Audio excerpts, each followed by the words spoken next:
cek Bimarah mere komando ke pasukan badak jeung pasukan siluman maung anu satia ka Prameswari jeung Raden Natalodaya. Sedangkeun manehna mah kalah narika dari kudana eureun teu ilu nyerang. Kunaon kalah eureun Mahapati? Kunaon teu sakantenan ngiring nyerang? Cek Prameswari anu diuk dina tonggong kuda tukangeun Bimarah. Ji salah atuh lamun kula langsung ilu nyerang mah Prameswari.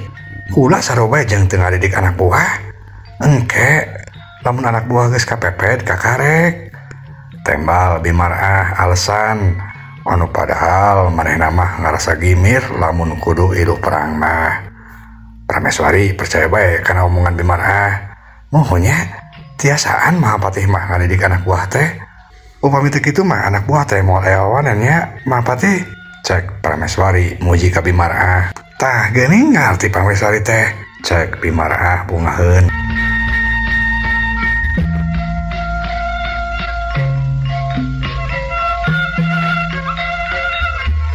Sedangkan pasukan badak jeung pasukan maung anu satia ka Prameswari nama cukup sekali parentah oge ku Bimarah langsung bae pating peuretek lumpat nyerbu pasukan maung anak buah Ki Jagatsetra. Kejadian perang campuh silih sabet silih tajong silih bebeutkeun. Keur kitu sabagian pasukan maung anu aya di pihak Ki Jagatsetra malah malik biluk ke pasukan Bimarah. Atuh dina waktu sakedeung oge pasukan Ki Jagatsetra langsung kateter. Loba pasukan Ki Jagatsetra anu pating carungkel jadi korban. Ampun, tobat, ampun. Cek pasukan maung anak buah Ki Jagatsetra anu kabeunangan ku Pakarang. Bari tuluy pating carungkel kokosodan, les awakna ngaleungit, karobah wujud jadi maung anu geus teu nyawaan. Antuk nama sebagian pasukan Ki Jagatsetra loba nu kalabur ku sebab sieun. Tapi Nyi Santani jeung Nyi Santanu gawat kaluncatan ngahalangan pasukan sorangan anu rek coba-coba kalabur. Dasar kurang ajar sia, kecing sia. Saha anu wani kabur podaran ku kami mah. Cek Nyi Santana bari tuluy nyerang anak buahna sorangan anu coba-coba rek kalabur. Cirebet.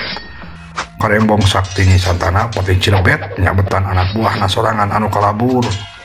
Baralik deui sia. Mun teu baralik deui podaran sia kabeh anu ku kaula. Cek Nyi Santana bari terus bae nyabet-nyabetkeun karembong saktina. Atuh daek teu daek akhirna mah prajurit nu rek kalabur teh baralik deui ka medan perang. Tararung deui.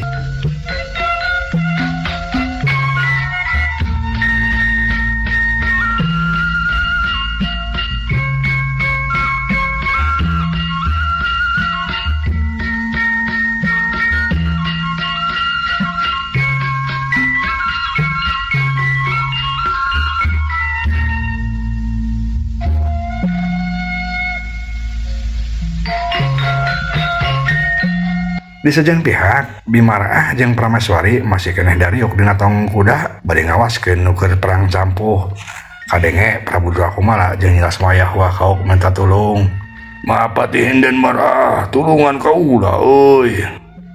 Mohon bi tulungan abdi bi. Cek Prabu Durakumala jeung Nyi Lasmayah. Bimarah ngarenjag leuwas kadenge Prabu Durakumala jeung Nyi Lasmayah wakaok minta tulung ka manehna teh. Waduh, jong-jong teuing aing teh nonton nu keur tararung atuh da asa meunang tontonan gratis aing teh.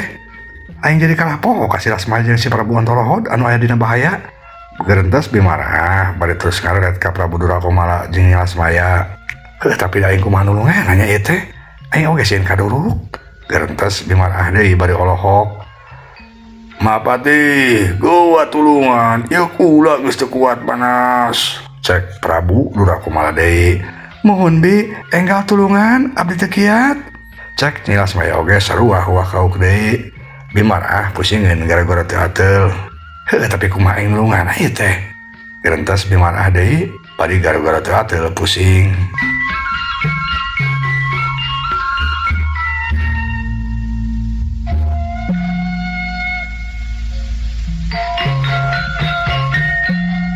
Bimarah tuluy ratret ka pakalangan tarung. Breh katempo Sumarno jeung Sumarni keur paciweuh tararung ngalawan siluman maung anak buah Ki Jagatsetra. Bimarah asa beunang akal. Ya aing manita bae si Sumarno jeung Sumarni. Heueuh keun ari manehna mah da siluman masih kaduruk oge. Geurentes Bimarah tuluy manehna ngagorowok. Sumarno, Sumarni, tinggalkan heula euy peperangan teh. Tulungan heula tuh Raja Randika jeung si Lasmaya. Cek Bimarah ngagorowok ka Sumarno jeung Sumarni. Sora Bimarah anu ngagorowok kadengeun ku Sumarno jeung Sumarni, kepala prajurit badak teh. Kadenge teu kakak, eta Mahapati ngagorowan urang. Ya Ki Adi, urang dititah ngabebaskeun heula ka Prabu jeung Putri Lasmaya. Nya atuh kakak ayolah, tinggalkeun heula bae perang mah. Keun dalam pasukan maung di pihak Raden Atalodaya anu ngabantuan urang. Iya atuh Ki Adi. Ayo. Temal Sumarno bari tuluy duana pati kerajreng ka palebah Prabu Durakumala jeung Nyi Lasmaya anu keur digarantung keneh dina tihang gantungan.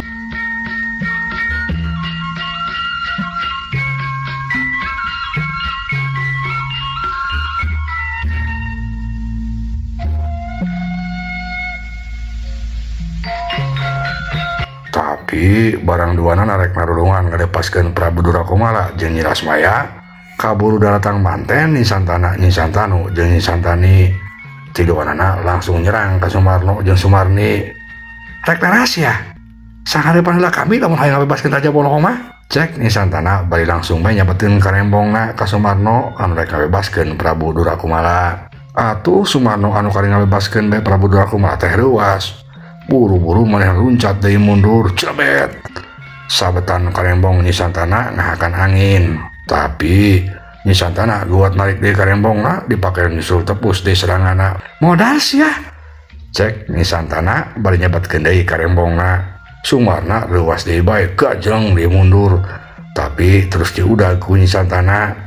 Tungtuna mah ger bae kajadian tarung rongkah sulih sabet sulih tajong sulih bebeutkeun.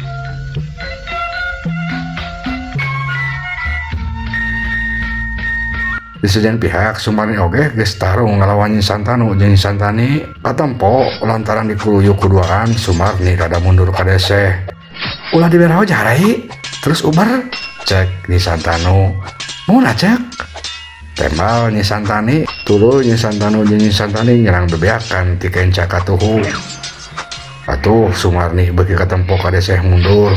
Lecik sia mah, mel kuluyuk atuh tarung teh. Atuh sia kumaha cek aing ada tarung mah. Sepenting masih kudu modal dina leungeun aing. Cek Santanu bari terus nyerang.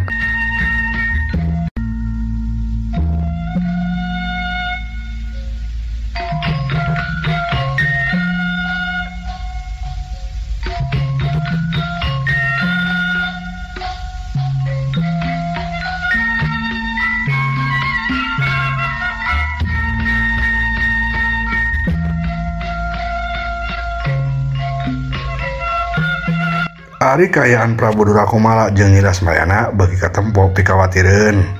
Api beuki ngarerab kana awak maranehna. Keur kitu api nyamber kana tali gantungan Prabu Durakumala. Ceprut tali pegat Prabu Durakumala ragrag kana api gorowok Prabu Durakumala anu geus teu boga kakuatan teh ngagorowok. Waduh tulung Mahapati panas. Cek Prabu Durakumala bari ajrag-ajragan dina luhur api dina lombang. Keur kitu api nyamber deui kana tali gantungan Nyi Lasmaya ceprut. Tali anu ngagantung Nyi Lasmaya oge pegat. Koyang Nyi Lasmaya ngalayang rek ragrag kana api. Nyi Lasmaya ngajerit, "Kakang Prabu tulung." Cek Nyi Lasmaya ngajerit minta tulung. Prabu Durakumala anu kuriweuh reuas. "Nyai." Cek Prabu Durakumala bari cong luncat mewak awak Nyi Lasmaya bari tuluy dijungjungkeun ka luhur. Nyi Lasmaya salamet tina api, tapi awak Prabu Durakumalana terus kaduruk. "Aduh tobat panas." Cek Prabu Durakumala nahan panas, bari tetep ngajungjungkeun awak Nyi Lasmaya. Nyi Lasmaya ngareret ka handap, breh kumanehna katempo. Satengah awak Prabu Durakumala kaduruk, bari jeung dina kaayaan kitu teh Prabu Durakumala masih keneh nguat-nguat nyalametkeun Nyi Lasmaya ku cara ngangkat awakna ka luhur. Nampok itu Nyi Lasmaya mending halas. "Prabu Durakumala si orang manehna teh nyah pisan ka aing. Maena sorangan ka jeung awakna kaduruk, nu penting aing salamet. Si horeng teh sakabe siluman teh jahat." Gerentes Nyi Lasmaya ngarasa kagagas ku pangorbanan Prabu Durakumala. Ku kagagas-kagagasna Nyi Lasmaya teh sampe ngecelakeun cai mata sagala. "Kakang Prabu, beura salamkeun oge deui Kakang Prabuna, enggal loncat ka luhur Kakang." Cek Nyi Lasmaya. Kakang geus teu kuat Nyai.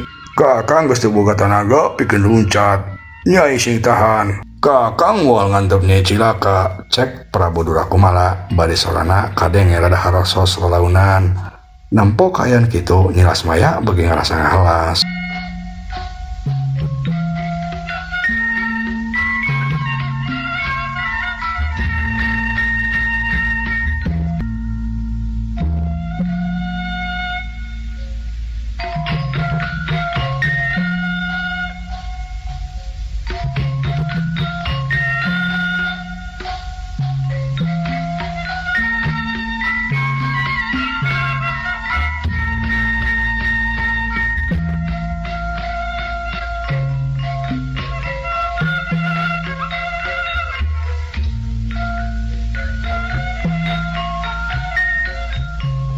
Di sejen pihak Ki Jagacetra si horeng geus tarung ragot ngalawan Raden Natalodaya katut Prameswari. Tapi najan dikuruyu kuduan oge Ki Jagacetra bener-bener kuat. Malah lila-lila mah boh Prameswari boh Raden Natalodaya mimiti ka deseh mundur. Sugan teh heueuh sia doan teh wani nyerang ka aing teh boga kabisa. Sia doan mah ngan saukur rek setur nyawa ka dieu teh. Yeuh rasakeun serangan teh kula. Ciat. Cek Ki Jagacetra luncat bari muturkeun tumbakna anu dipake pakarangna. Tumbak anu disabatkeun ku Ki Jagacetra kade ngahiuk bangbaraan. Raden Natalodaya anu keur rada malaweung reuwas, manehna teu boga celah pikeun ngahindar. Bret. Dada Raden Natalodaya katurih ku tumbak Ki Jagacetra, berbei langsung keluar getih. Aduh, tobat. Cek Raden Natalodaya bari ngadayagdag sosoloyongan. Kayan kitu teu diantep ku Ki Jagacetra. Manehna luncat deui rek notogeun tumbakna. Modar sia. Cek Ki Jagacetra bari luncat rek nudihkeun tombakna kana beuheung Raden Natalodaya. Prameswari anu nempo kajadian eta ruas. Awas Raden. Cek Prameswari bari luncat nubruk awak Raden Natalodaya. Kubrag Raden Natalodaya jeung Prameswari ngagalubrag labuh. Najan kitu Raden Natalodaya jadi salamet tina serangan Ki Jagacetra. Gorentel duanana katempo pating gorentel ngajaruhan. Tuluy harudangan deui. Raden teu kunaon naon? Henteu Kanjang Ibu teu kunaon naon. Hatur nuhun Kanjang Ibu. Tembal Raden Natalodaya bari ngatur napasna.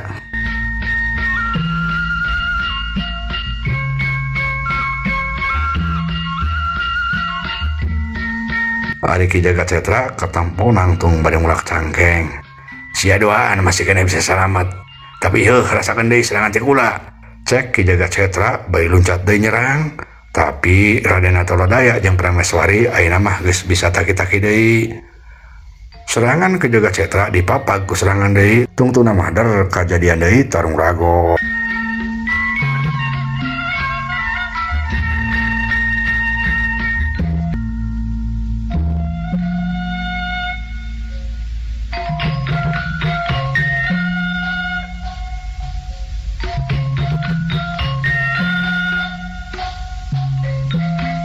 Di sejen pihak Bimarah masih keneh diuk dina tongong kuda bari panonna rurat rere terus ngawaskeun kana keur perang campuh.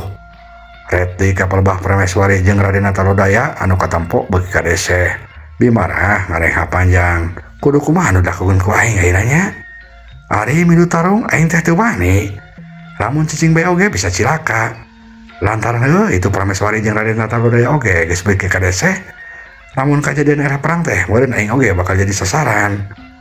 Kerentas Bimarah bari gara-gara deui teu ateul. Tapi tuluyna mah Bimarah teh katempo curihak. Ji, aing teh nah balat-balat teuing atuh. Kapan aing teh bisa minta bantuan ka Siluman Sireum? Heueuh, Sireum mah memang leutik, tapi da moal heueuh eleh kumau. Bener. Aing rek minta bantuan bae ka Siluman Sireum. Kerentas Bimarah. Kuda, gua camperkeun euy Ki Jagacetra. Ku kula rek ditandasa. Cek Bimarah ka kudana, kuda hihiem tuluy lumpat nyamperkeun kapal bah Ki Jagacetra anu masih keneh keur tarung ngalawan Prameswari jeung Raden Natalodaya. Sakilat oge Bimarah teh geus anjog tuluy reg kuda teh eureun. Bimarah ayeuna mah langsung gede wawanena tuluy hahauk. Minggir Prameswari, Raden, keun Ki Jagacetra mah bagian kaula. Paran di kaduaan mah tuh gua tulungan Prabu Ontolohod jeung si Lasmaya. Cek Bimarah.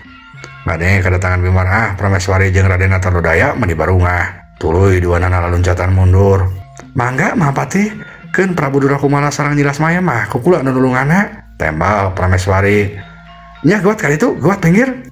Tempokon dieu den Marah anu geulis pinter tur cerdas, rek yang kalak tah siluman jahat. Cek Bimarah bari tuluy jrut turun tina kudana. Tuluy katempo pasang kuda-kuda, dua leungeunna dikaluhurkeun siga oray. Lamun ditirik-tirik mah siga bae bagi sawah.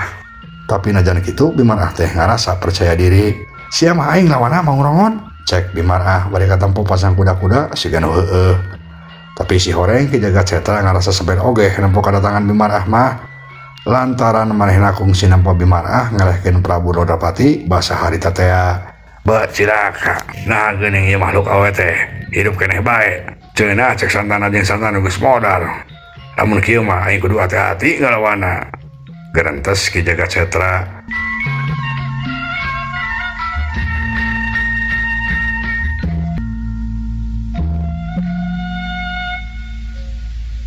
Sajeroning kitu Bimarah cicing-cicing ngusap bandul kalungna, bari dina hatena ngagerentes. Ratu Gandawangi, gawat datang ka dieu euy, bawa pasukan anu loba. Kula butuh bantuan Randika. Cek Bimarah ngagerentes dina hatena. Cacap Bimarah ngagerentesnya 400 sireum, ujug-ujug di Jombantara katempo meni poek. Si Horeng muncul jutaan sireum jang-jangan. Kadenge sorana meni ngaheang guruh. Sim abdi dongkap Kanjeng Ratu. Kadenge sora Ratu Gandawangi nyarita Bimarah meni bunga. Nongon. Ayeuna gawat serang tah mau ngrongon. Cek Bimarah langsung bae mere parentah. Teu pindah damel nun. Tembal Ratu Gandawangi anu wujudna mah duka di mana ngahiji jeung jutaan sireum. Cacap Ratu Gandawangi nimbalan ana heang jutaan sireum teh pating hareang ngaguruh nyamber ngagurungut kana awak Ki Jagatsetra. Aya nu asup kana ceulina, aya nu asup kana irungna, aya oge kana matana. Atuh Ki Jagatsetra teh meni ajag-ajagan, loncat ka ditu, loncat ka dieu. Kurang ajar sia, bulit sia, kalah kagunakeun sireum sia. Cek Ki Jagatsetra bari ajrag-ajragan ngan waktosna seep. Ieu dongeng karangan Pribados Kang Abun Burhanuddin. Hapunten kakiranganna mugia katampi kalian kabingahan. Assalamualaikum warahmatullahi wabarakatuh.